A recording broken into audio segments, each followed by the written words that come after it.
Friday, 3rd of November 2017. October 28 marks the 40th anniversary of the Queen album News of the World, a turning point for the band, a first step away from their multi-layered sumptuous prog rock, and towards the more streamlined adventurous pop sound that would pave the way for their 80s success. It's also 40 years since a memorable encounter between Freddie Mercury and Sid Vicious of the Sex Pistols, which occurred when Queen were recording News of the World and the Pistols were working on Nevermind the Bollocks at the same studios. As BBC4 looks back at a momentous Jubilee year with a new documentary Queen Rock the World, here are a few moments when musicians of very different disciplines and outlooks tried to forge some common ground and occasionally failed. The meeting of minds between Freddie Mercury, Harlequin Peacock in Queen, and Sid Vicious, scuffed guttersnipe in the Sex Pistols, took place in Wessex Studios in 1977. Roadie Peter Hintz, in his book Queen Unseen, records the exchange as follows: Sid Vicious stumbled in the worse for wear, and addressed Fred, "Have you succeeded in bringing ballet to the masses yet?" Fred casually got up, walked over to him and quipped, "Aren't you Stanley Ferocious or something?" took him by the collar and threw him out. Later, Queen's producer had a word with the Pistols' engineer over an interruption by an awestruck Johnny Rotten, saying, "One of the band members just crawled on all fours across our studio up to the side of the piano, said, 'Hello Freddie,' and left on all fours.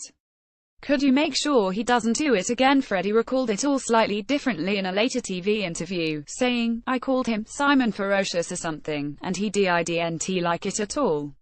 I said, 'What are you going to do about it?' He was very well marked. I said, 'Make sure you scratch yourself in the mirror properly today, and tomorrow you're going to get something else.' He hated the fact that I could even speak like that. I think we survived that test. Can you conquer our Queen quiz? Not every unlikely musical meeting is a confrontation." David Bowie met Nina Simone in 1974 at a time when she was at a low ebb. She had stopped performing, was battling tax problems and was unsure what to do next. Having attended a Bowie concert in New York, she was surprised to bump into him in a private club called the Hippopotamus. He asked her to join his table, and took her phone number. Some hours later, at 3 a.m., Bowie rang, and started what would become a month of nightly calls and visits with the words, "The first thing I want you to know is that you're not crazy. Don't let anybody tell you you're crazy, because where you're coming from, there are very few of us out there." Nina later recalled that his encouragement drew her back to the piano stool again, adding, "He's got more sense than anybody I've ever known. It's not human. David ain't from here." Listen Jeff L. Lieberman on Nina Simone's lasting musical influence. Third-party content may contain ads. See our FAQs for more info. Although sonically hip-hop and country don't often intersect, the attitudes of the musicians who make those songs is pretty similar. Tales of crime and sex, getting wasted and fighting authority appear regularly in both songbooks. So it's not all that surprising that Snoop Dogg should think highly of Willie Nelson, and Willie, being a welcoming sort, appears to think highly of Snoop, too. When Snoop invited Willie to appear on his song My Medicine in 2008, Willie invited Snoop to Amsterdam to hang out and party, and a kind of bromance ensued. Snoop's personal highlight came when they went out to get some food, as he later told fans at the 2015 SXSW festival. "We pulled up in the drive-thru. We're ordering chicken. A bucket of this, a bucket of that. We're sitting side by side, so when we get up to the window to pay for the food, we pay for it, they give us the chicken, and we open it up. We stick our hand in at the same time and we grab the same piece of chicken. I look at Willie and him like, 'That's you dog, my bad.' That was one of the greatest moments of my life, when me and Willie Nelson grabbed the same piece of chicken at the same damn time." Watch Willie Nelson and Merle Haggard. Old-fashioned love. Third-party content may contain ads. See our FAQs for more info. In some ways, this is the most unlikely meeting of all, given that Eminem has rapped many times about his antipathy towards teen pop stars. But as this picture from Justin Bieber's Instagram proves, there's more to Marshall Mathers than meets the eye, and he's a lot kinder than his records might suggest. In fact, during some of Justin's more troubled periods, Marshall has been on hand to offer advice, and if newspaper reports are to be believed, even a place to stay out of the limelight, when tabloid attention into his various misdemeanors grew too intense. Although that didn't stop him from writing the following verse, claiming that God had forsaken Justin in the single "I Kiss Him." Don't give a damn about Bieber, to him what a demon, a behemoth, evil just seems to be seeping through him.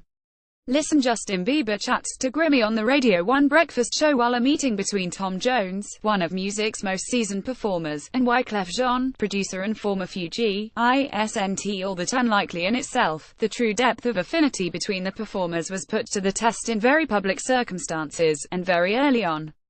Wyclef was so much of a fan, he once claimed to have taken on Tom's mantle of musical sex symbol by effort of will alone, telling Entertainment Weekly "He's where I got my ladies man thing from. Ladies throw their brass at me because of Tom Jones."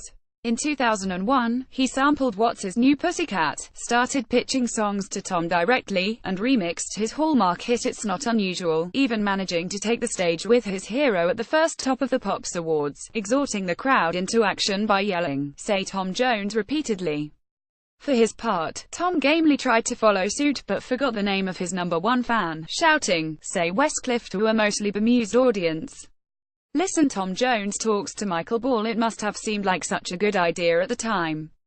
MTV were reporting from the 1994 Lollapalooza festival, and they asked Billy Corgan, leader of hot new grunge stars the Smashing Pumpkins, to chat to a few of the acts on the bill, reasoning that musicians would respond favorably to questions posed by fellow musicians. In the case of Nick Cave, this did not happen. Nick, never the most patient interviewee, was clearly in something of a sharp mood, batting back Billy's opening question how he came to be playing here. With a waspish "Well, my manager rang me up and told me that I was gonna do this." He then abandons a second question, claiming to have already done the same interview for MTV, and asking Billy if these were his questions. Then Corgan mistakenly calls Cave's band the Bad Seeds British, which, given their international lineup, isn't true and clearly irks the lead singer, and while trying to sort the conversational mess out amicably, Nick rounds on Billy, then 27 years old, saying he has the mentality of a teenager. Listen, Nick Cave's Key of Life interview with Marianne Hobbs. Musical collaboration can be tricky business, with both sides compromising some of their essential sound in order to melt into the other.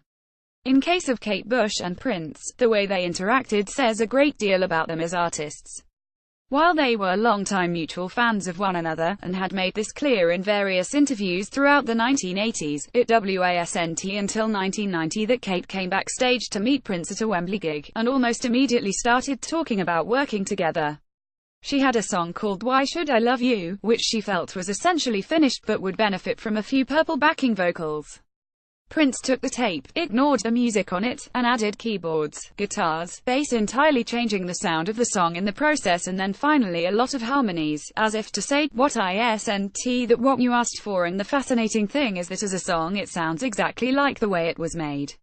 It starts as a Kate Bush creation, before warping into the full kaleidoscopic Paisley Park experience.